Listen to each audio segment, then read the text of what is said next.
Hello dolls, welcome back to my channel. It's your girl Tabi, and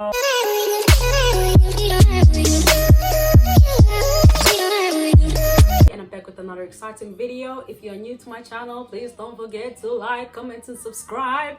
And if you're old, welcome back. So as you guys can tell by the title of the video, today we are doing a get to know me tag. I'm so excited. You guys will get to see me answer certain questions. So a few days ago I posted on my social networks that I'm going to do a get to know me video. If you guys have any questions, you can ask me.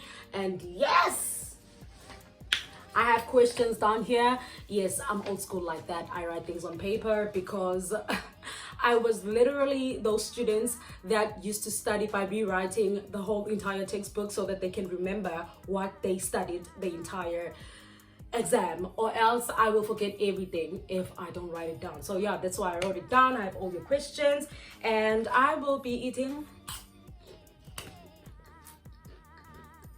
because I can. Okay, so let's get right into the video. First question, how long have you been in China? I've been in China for 10 months now because I have been in China since from November 2019 and now it is October 2020. So yeah, it's plus minus 10 months. And second question is, how is life in China? Life in China is good, darling. I am enjoying each and every moment of it. I have adapted to the place. I know what I like about the place and what I don't like about the place. And that's just how I live on it. You know, I just avoid things I don't like and I continue doing things I love. I love the fact that I can also explore a bit more in China and I get the freedom of doing things that I've always wanted to do in my life. Of course, not bad things, but I'm just saying there are things that I wish I could do more often, but I couldn't. So now I get to do them because I'm in China. Okay, so yeah. How is the dating life in China?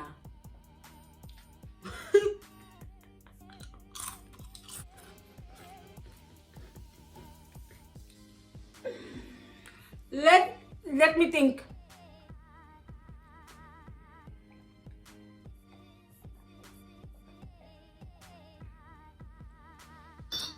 Dating life in China? It sucks. Not that it sucks, but you know, the thing is, in China we are dealing with language barrier. I feel like if Chinese people or more Chinese people knew how to speak English, then maybe the dating scene would be better. But now it's bad. Okay, gubi mdagababa gubi, because, well, not that we are here to date, but of course we need to get a life at some point. But the thing is, you cannot speak to the next person most of the time unless you use a translator. So no, imagine going out on a date. The discussion will end up being sour because every time you have to say something to someone, you need to use a translator. You want to ask something about someone, you need to use a translator. No, so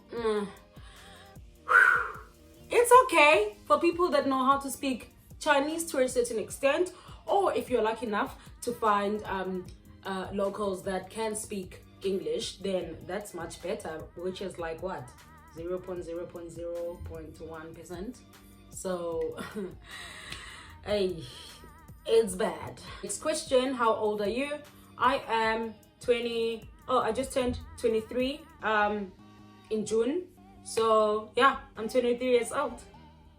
I'm so old, hey? I know. Where are you from? I am from South Africa, Fosterus to be exact. Yes, representing Apples. I am, yes, from Fosterus Township. I was about to reveal where in Fosterus, but I am from Fosterus, and yes, that's it.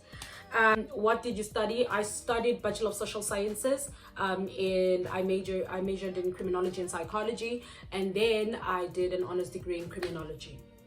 I was actually hoping to get a master's degree in criminology, but then things didn't go according to plan because my traveling adventure was just so important than me studying. So that's why I was just like, and then I left.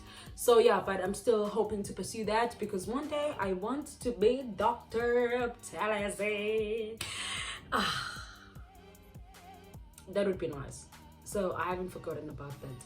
But yes, you guys didn't ask that, but okay, let's just move along. Next question, what do you do on your spare time? On my spare time, I eat and drink juice. And I sleep. I sleep all the time. All the time I feel like eating. I know I need to eat and sleep. Eat and sleep. I'm joking. I also go out with friends, chill and eat, or take walks to the lake. We have a lake next to where I stay. It's like 20 minutes away if you walk. So yes, go to the lake and refresh and recharge spiritually, emotionally, psychologically, and all the other kali. Yes, I do that on my spare time. I'm also on my social networks, just browsing stuff. I am also on my YouTube. I'm watching movies. I am watching series on Netflix, and I teach myself a bit of Chinese here and there from YouTube, of course, and from certain apps. Yeah. Next question, what does it feel like being foreign? It's okay. Okay, it's okay, because at the end of the day, you know you're not home, so you can't want to feel bad that you're not home. But one thing I like about this place is that it is very welcoming, in as much as sometimes to me it was like difficult to adjust at first, because I was like, why do these people like staring at me, you know? But one thing I've noticed is I'm different, and I've embraced that, and that's one of the things that make it nice about me being a foreigner in China. And I've met a lot of nice people that are always willing to help you when you need help with certain things, just simply because you are foreign. You know, they have that welcoming culture. If you ever need anything, they don't have that attitude of firstly, you don't belong here, or you know, whatever. But instead they become excited. Oh wow, we have someone that doesn't belong here. So I love that so much. I think that's one of the things that I love about being foreign in China. And yeah, man, it's really nice. What can you say in Chinese? I know ni hao, which is hello. I know xi xie, which is thank you. I know bu ke qi, which is it's more like you are welcome. I know zamala, which is what's wrong. I know bushi, which is no. I know naga, which is like I think. And I also know washi tabi, which is my name is Tabi. And I also know, what else do I know? I hate spicy food. I also know buyao lada. I never forget this one, because I just don't like hot or spicy food. So most like that one, please, okay? If you're someone that doesn't like spicy food and you're planning to come to China, make sure you know that one. It is very important. It will help you a lot and in a lot of things, okay? Yes. That's pretty much what. Oh, I also know wotin padong, which means I don't understand, because most of the time when someone wants to talk to you, you are just like and they are looking at you, they think you understand what they are saying. But if you just say wotin padong, they just know, okay, you know nothing, it's fine, okay, it's fine. So yes, that's pretty much what I can say in Chinese. I'm planning to develop my Chinese,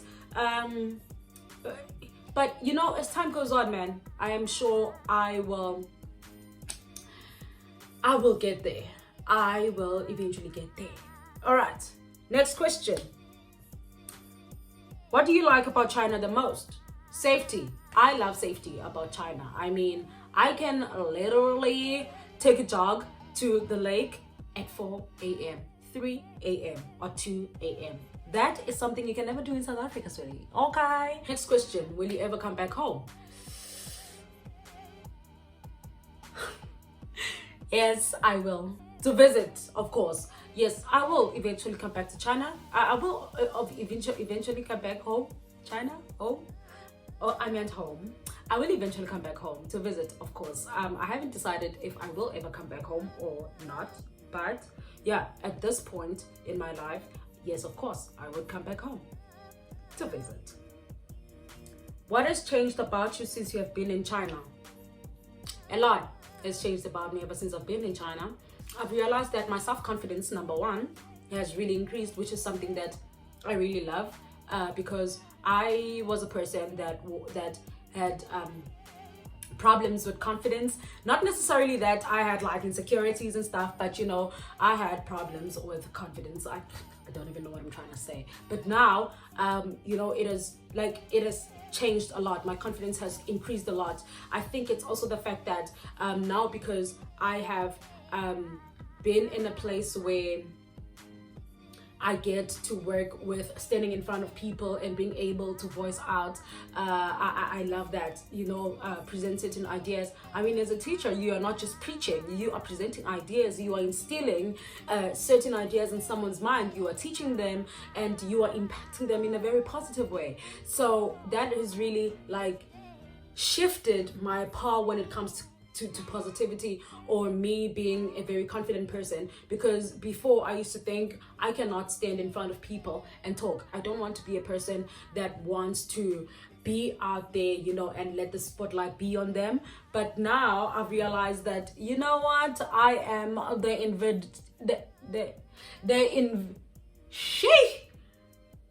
inevitable dog, you know, because now I get to stand in front of my kids, my students and their parents, and you know, I don't even feel anxiety, I don't feel stressed, I don't feel a panic, I don't feel anything. I'm just there and I'm like, yo man, I'm here. When I walk down the streets, before I used to feel so, I don't know if I would say down or less confident when people would stare at me, because I don't know why. But now I'm at a point in my life where I'm just like, you know what? I am the Beyonce of China.